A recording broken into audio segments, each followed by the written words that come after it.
At my only son's wedding, they tricked me into signing away my $25 million penthouse and then had the nerve to call me an afterthought. I was just a necessary step in their plan, a quiet old woman they could discard once they got what they wanted. They celebrated their new life built on my trust and their deception, thinking I was completely powerless. But they made one fatal mistake. They had absolutely no idea who I really was, and I was about to deliver a lesson so cold and so final they would never recover from it. The ballroom was gilded to within an inch of its life, dripping with crystals and smelling of roses and money. From my table, tucked away near the clatter of the service kitchen, it all felt like a performance I was watching from the wings. A quiet chill had settled deep in my bones, the kind that has nothing to do with the temperature of the room. It was the chill of irrelevance. I watched my new daughter-in-law, Emily, work the crowd. In her cloud of white lace, she was a vision gliding from one cluster of expensive suits to another.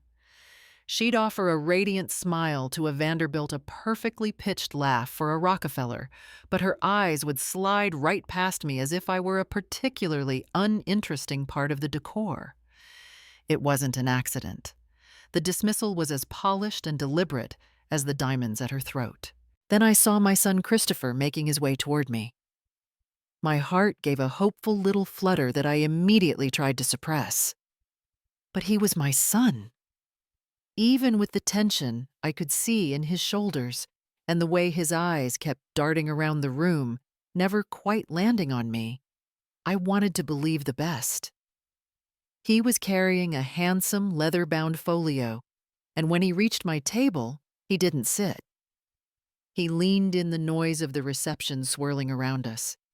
He told me it was just a minor update to a trust something for his and Emily's future children, a way to secure my legacy. He spoke of family and the future, but his voice was tight, strained. He positioned it as a beautiful gesture, a foundation for the generations to come. He needed me to sign, he said right then. It was just a formality, he assured me, a small step for the family's future. The pen felt heavy in my hand, but the pressure of the moment, the desire to not make a scene, and the deep, foolish well of a mother's trust made me sign my name on the line he indicated. I looked up hoping for a real smile, a warm hug, something to melt the chill. Instead, I saw him glance across the room at Emily. He gave her a subtle, almost imperceptible nod. It wasn't the nod of a loving son sharing a moment with his new bride. It was the nod of a co-conspirator. It was cold, clean, and utterly transactional. A deal had just been closed. A few minutes later, needing to escape the noise and the sudden sick feeling in my stomach, I slipped out of the ballroom and onto a small, mercifully empty terrace. The cool night air felt good on my face. I stood behind a large, ornate planter, just breathing, when I heard voices from the other side. Emily's voice, sharp and clear, followed by the tittering laugh of a bridesmaid. I froze. I couldn't help but overhear what she said, and her words struck me with the force of a physical blow. She wasn't whispering. She was bragging. She said the penthouse was finally theirs, that I had just signed it over. She called me a necessary step and now an afterthought. She said I could go back to my quiet little life because their real life, the one they deserved, could finally begin. The music from the ballroom, the laughter, the clinking of glasses, it all faded to a dull, distant roar. In the sudden, ringing silence of my mind, I stood perfectly still, the cold truth of the formality I had just signed settling over me like a shroud. I was not family. I was a transaction, and I had just been concluded. By the way, if you're enjoying the story so far, please consider subscribing so you don't miss what's next. We'd also love to hear your own story if you'd like to share it with our community. Now, let's get back to it. For 2 days, I existed in a state of suspended animation. The shock from the wedding night had cooled and hardened into something else, something heavy and cold like a stone in my chest. I went through the motions, of course. I had a lovely wedding gift delivered to their hotel with a note full of all the right words. But with every polite phrase I wrote, I could hear Emily's voice in my head, slicing through the memory afterthought. The word had become my shadow. The pain was immense, but somewhere in that icy stillness, a different feeling began to emerge resolve. On the second morning, I picked up the phone and called Arthur Vance. Arthur has been my lawyer for 30 years, but he's more than that. He's a friend, a sharp, fiercely protective man who knows my life story through contracts and clauses. My voice was steady when I spoke to him, intentionally light. I told him that with the wedding over, I felt it was time for a bit of post-wedding housekeeping, just a general review of my estate. I let the silence hang for a beat before adding as casually as I could that Christopher had me sign a trust document at the reception, and I'd appreciate it if he could look into it for me. The shift on the other end of the line was immediate. The warm, friendly tone vanished, replaced by a lawyer's sharp precision. He told me in no uncertain terms that this was highly irregular. He confirmed that no such document had been scheduled, let alone drafted by his office. His alarm was the first external validation of the horror I'd been holding inside. He wasn't just concerned, he was on high alert, and that told me everything I needed to know. He advised me not to confront them. Not yet. Instead, he told me exactly what to do. Following his advice, I composed a text message, choosing each word with surgical care. I wrote how lovely it was to see them both so happy. I told Christopher that Arthur had a quick question about the trust paperwork I'd signed for the grandchildren, and asked if he could please send a copy to his office today, just to make sure everything was filed correctly. I signed it, Love, Mom. It was a perfect little missile of innocence launched directly into their honeymoon bliss. I didn't have to wait long for the explosion. The response wasn't a document, but a flustered text from Christopher an hour later saying their new lawyer had it. A few hours after that, another message came, this time claiming it was already filed with the city. The final text clearly panicked, asked why I was suddenly so suspicious. Their lies were clumsy, contradictory, and utterly transparent. With each message, the knot of dread in my stomach tightened, but it was now intertwined with a grim sense of certainty. They had made their move, believing I was a relic, a sentimental old woman to be managed and discarded. But their frantic, amateurish scramble to cover their tracks told me the truth. They had no idea who they were dealing with. They had underestimated me completely. I let them stew in their panic for a full day before I made the call. When I dialed Christopher's number, I took a deep breath and summoned a version of myself I thought I'd buried long ago, the fragile, slightly confused widow. I made my voice tremble just so, filling it with a manufactured regret. I told him how sorry I was for bothering them on their honeymoon, that I was just being a silly, worried mother, and that Arthur's questions had gotten me all flustered.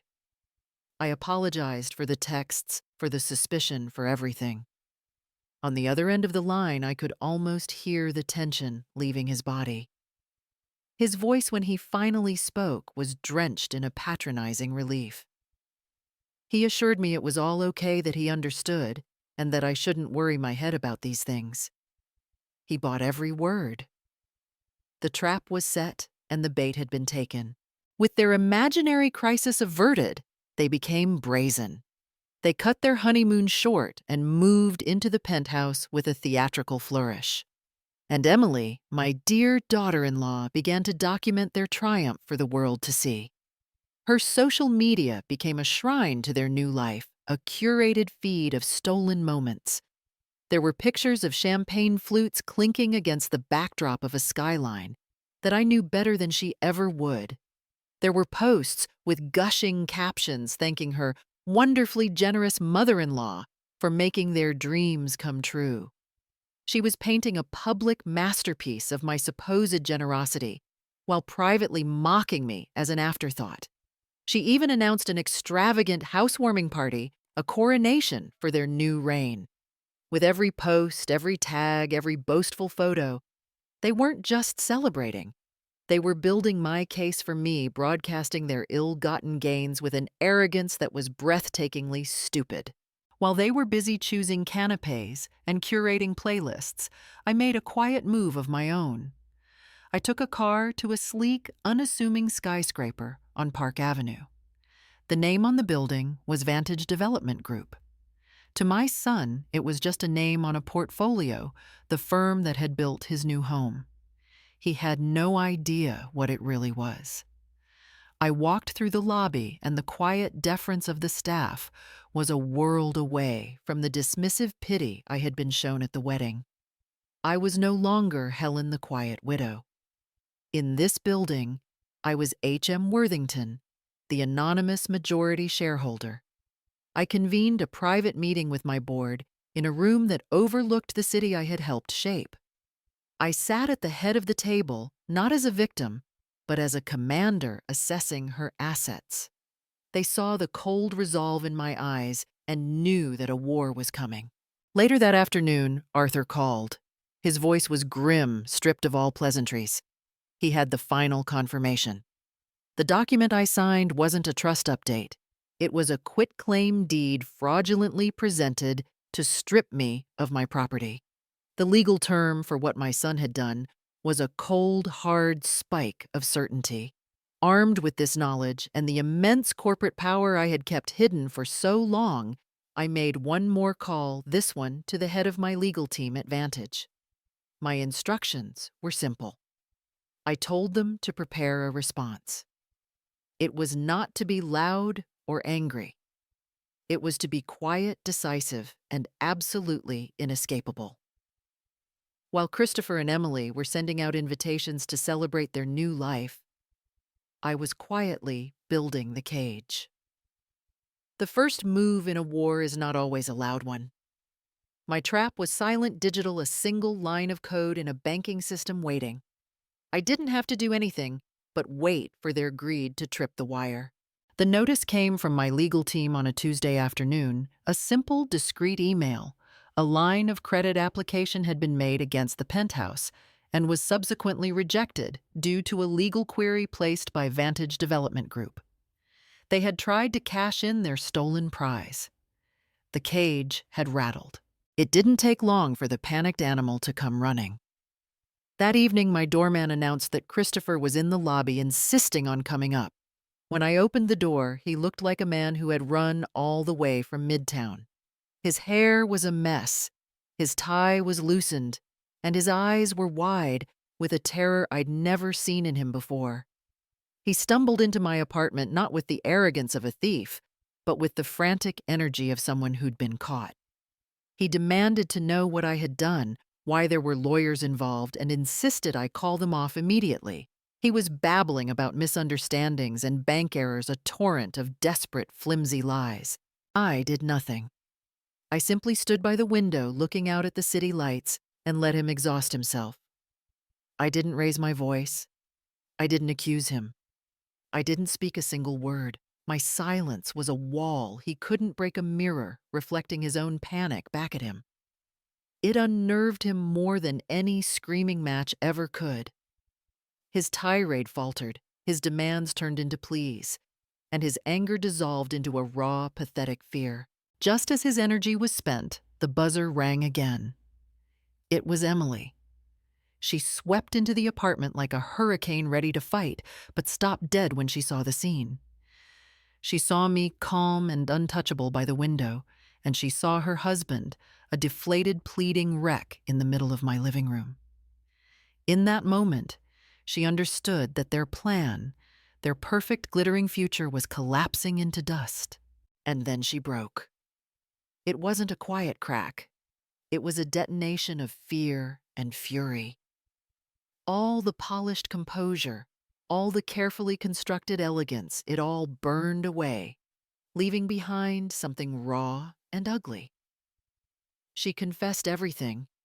Not to me, but to the room, to the air, to the universe that had failed her. It was a torrent of vitriol and terror. She screamed about the crushing pressure of her family, the constant sickening fear of being seen as new money, of being found out as an imposter. She confessed that the penthouse was never just a home, it was supposed to be her social armor, the one thing that would make her untouchable. She spat that my son had no spine, that she had to be the one to do what was necessary.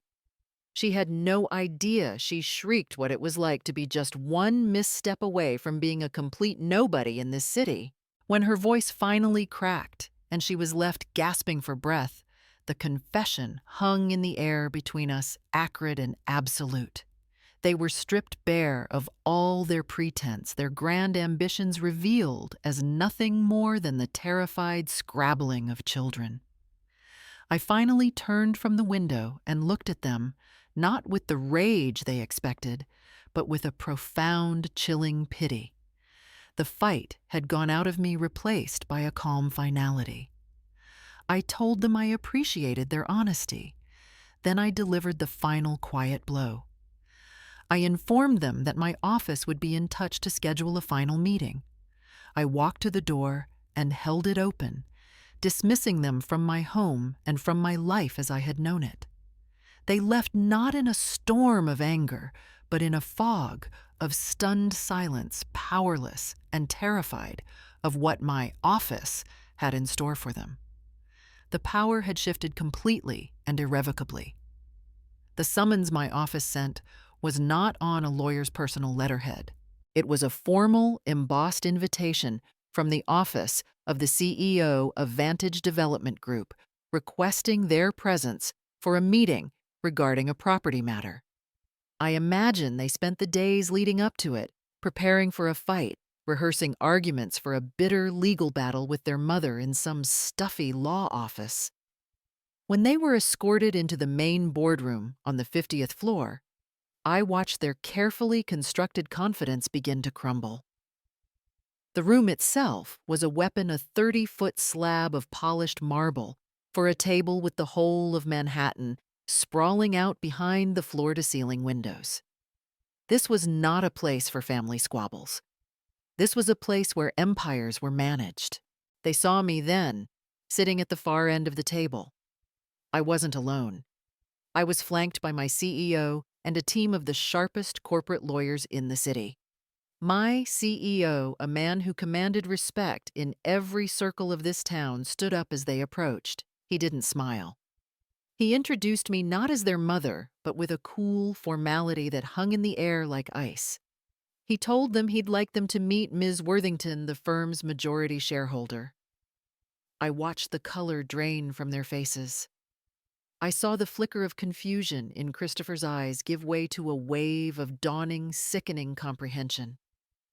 Emily's mouth fell slightly open. The two separate worlds they had tried so desperately to keep apart, the world of their quiet, unassuming mother and the world of corporate power they aspired to, had just collapsed into the single person sitting at the head of the table. Before they could process the shock, my lead counsel began. He didn't speak of betrayal or hurt feelings. He spoke of evidence and statutes. With the dispassionate precision of a surgeon, he systematically laid out the open and shut case for felony fraud. He presented timelines, copies of the fraudulent document, and Emily's own social media posts, which served as a public record of their conspiracy. It was a cold, methodical dismantling of their crime, leaving no room for argument or emotion. They were no longer a disappointing son and a cruel daughter-in-law. They were subjects of a criminal investigation. Then my CEO gestured to the large screen on the wall. The lights dimmed and a short film began to play. It was an advertisement full of hopeful music and sweeping shots of the city. It announced a new philanthropic initiative by Vantage the Worthington Fellowship, a program designed to provide housing and seed money for brilliant, underprivileged architectural students. The ad concluded with its grand reveal, the fellowship's new headquarters. The camera swept across the familiar terrace through the grand living room and settled on the iconic skyline view from the very penthouse they had stolen. Their prize, their symbol of arrival, was now publicly rebranded as a beacon of charity. A tagline appeared on the screen, "Building a foundation for the future."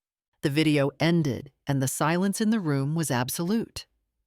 For the first time since they had entered, I spoke.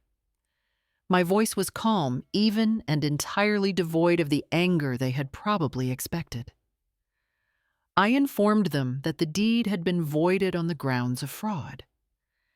I told them that their personal belongings had been professionally packed and moved to a storage unit the first month of which I had already paid for.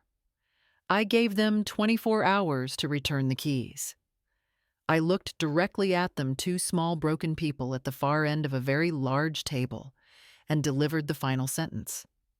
I told them they wanted the penthouse to secure their status, but now it would be used to secure the future of people who had actually earned it. Then I pushed my chair back and stood. I told them the meeting was over. The judgment was absolute, delivered not with the heat of a family feud, but with the cold, quiet finality of a corporate execution. I didn't watch them fall. I didn't have to. The aftermath was a ripple that spread through the city's elite circles with breathtaking speed. The story of the Worthington Fellowship was on every tongue, a beautiful tale of philanthropy with a vicious, unspoken postscript that everyone understood. At charity galas and dinner parties, the story of my son and his ambitious wife became a cautionary tale, a piece of delicious gossip whispered behind champagne glasses. They weren't just uninvited, they were erased.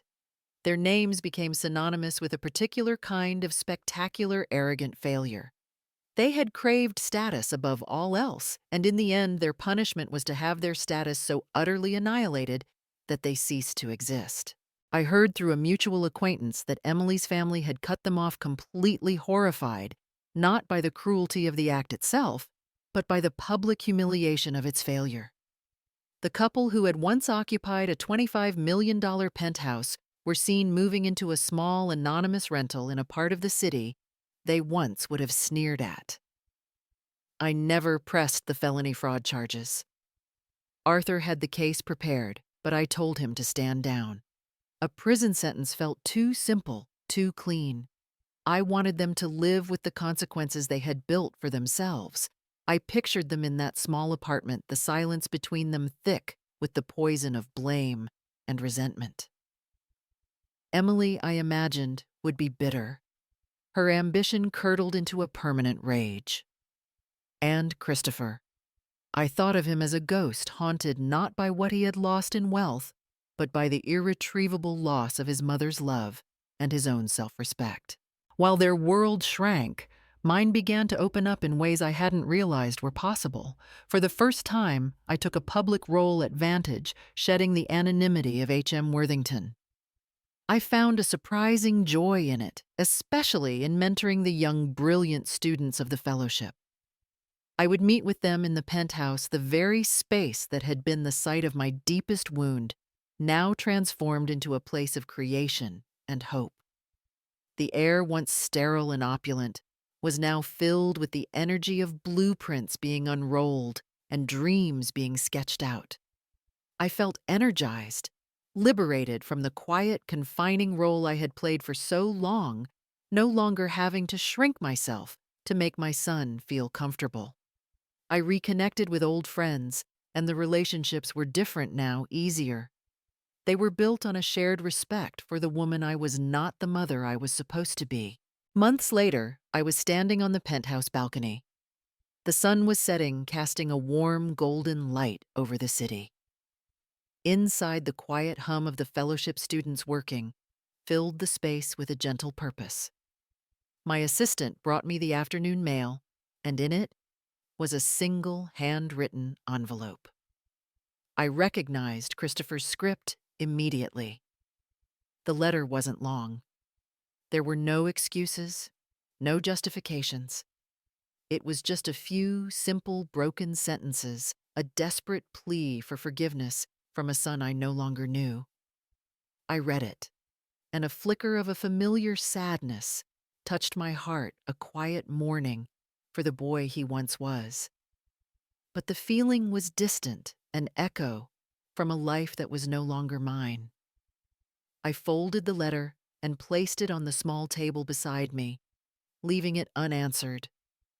Then I turned my back on it and looked out at the skyline. It was a view I had known my whole life, but for the first time I saw it not as a backdrop, but as a reflection. It was a city I hadn't just inherited, but one I had actively helped build.